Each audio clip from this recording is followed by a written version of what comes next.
A paz do Senhor Jesus Cristo, meus amados irmãos, estou aqui mais um dia para poder estar trazendo o conhecimento dessa santa palavra de Deus e perfeita. Amém? Que se encontra no livro de Tito, capítulo 2, versículo 11 ao 15, que diz assim: porque a graça de Deus se há manifestado, trazendo salvação a todos os homens, ensinando-nos que, renunciando à impiedade e a concupiscências mundanas, vivamos neste presente século sóbria, justa e piamente, e guardando a bem-aventurada esperança e o aparecimento da glória do grande Deus e nosso Senhor Jesus Cristo, a qual se deu a si mesmo por nós, para nos remir de toda iniquidade e purificar para si um povo seu, especial, zeloso de boas obras. Fala disto e exorta e repreende com toda autoridade. Ninguém te despreze. Preste bem atenção. A graça de Deus não te dá liberdade de você pecar. A graça de Deus não te dá liberdade de você viver uma vida pecaminosa, uma vida mundana, uma vida que não traz edificação em Cristo Jesus.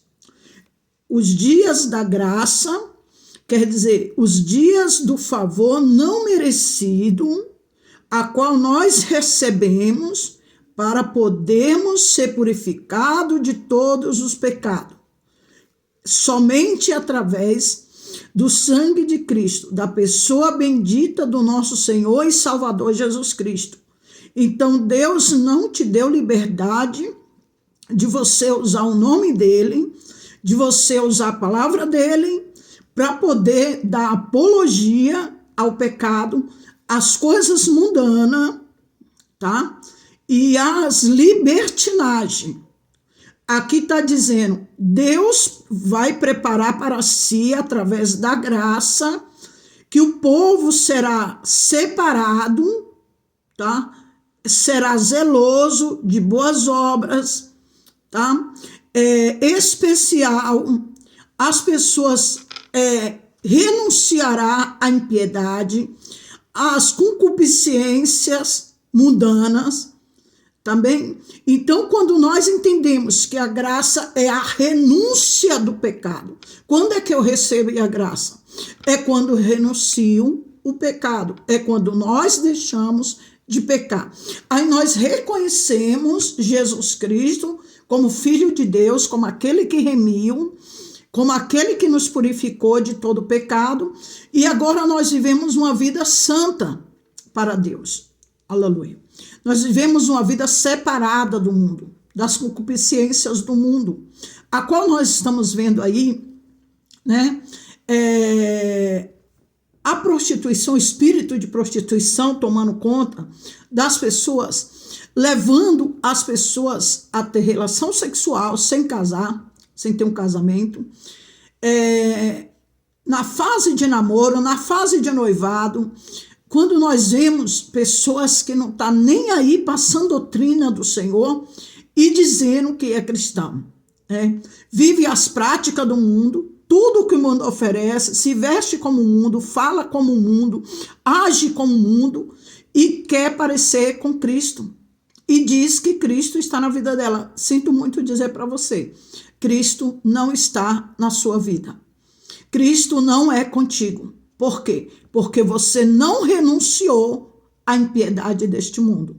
Você não renunciou às concupiscências deste mundo.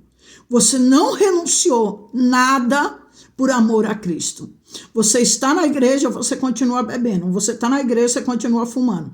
Você está na igreja, você continua se prostituindo. Você continua adulterando. Você continua no vício. Você continua na mentira. Você continua na falsidade. Você continua no engano. Você continua roubando. Você continua fazendo tudo que o diabo gosta. Então você não é de Cristo. você permanece sendo do inimigo. Simplesmente você foi lá na frente, levantou sua mão e aceitou Jesus naquele dia. Entendeu? Mas Cristo não entrou dentro de você porque você não deixou, você fechou a porta. Aí a palavra de Deus diz assim, olha, eu estou à porta e bato, e quem deixar entrar, eu entrarei, cearei com ele e ele comigo. Se você deixar essa graça entrar dentro de você, a mesma graça que um dia Martinho Lutero adoeceu por não conhecer essa graça, adoeceu, ficou oprimido dentro de um quarto, e ele não comia e não bebia e se definhava. Mas quando ele conheceu que o homem seria salvo pela graça, pelo meio da fé, essa palavra foi libertadora para ele. Ele não precisou fazer nada para poder receber essa graça. Ele entendeu isso, que as suas ajudas de caridade, como muitas pessoas fazem, eu sou uma pessoa boa. Você não é uma pessoa boa. Você se transforma numa pessoa boa através da pessoa bendita de Jesus Cristo. Aleluia. Que o primeiro ato de bondade é sobre a sua própria vida quando você abandona a prática do pecado. Quando o mal que está em você sai. Quando você é liberto de todo tipo de pecado. Aleluia. Então a bondade de Deus começa a entrar dentro da sua vida. Aleluia. E depois você faz transparecer para o mundo. Aleluia.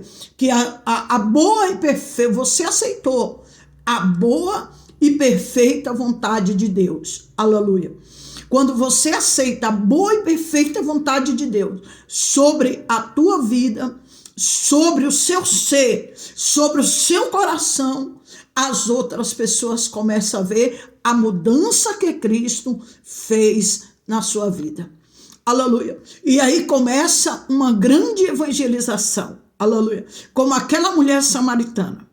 Aleluia. Quando ela aceitou que Jesus era a água da vida. Quando ela aceitou que Jesus era o Cristo. Aleluia. E ela perguntou, aonde devemos adorar? Aqui em Samaria ou em Jerusalém? Ele disse, olha, chegará o tempo, aleluia, que nós adoraremos ao Senhor. Os verdadeiros adoradores adorarão em espírito e em verdade em qualquer lugar. Aleluia. Glória a Deus. E chegou essa época. Deus, Jesus se revelou para nós. Deus nos deu esse presente inefável, glorioso, que se chama Jesus Cristo. E a Bíblia diz aqui, exorta com autoridade. Aleluia. Repreende. Aleluia. Glória a Deus. Para quê? Exorta, repreende com autoridade, que ninguém te despreze. Quem desprezar a verdade, despreza a Cristo. Deus abençoe o seu dia.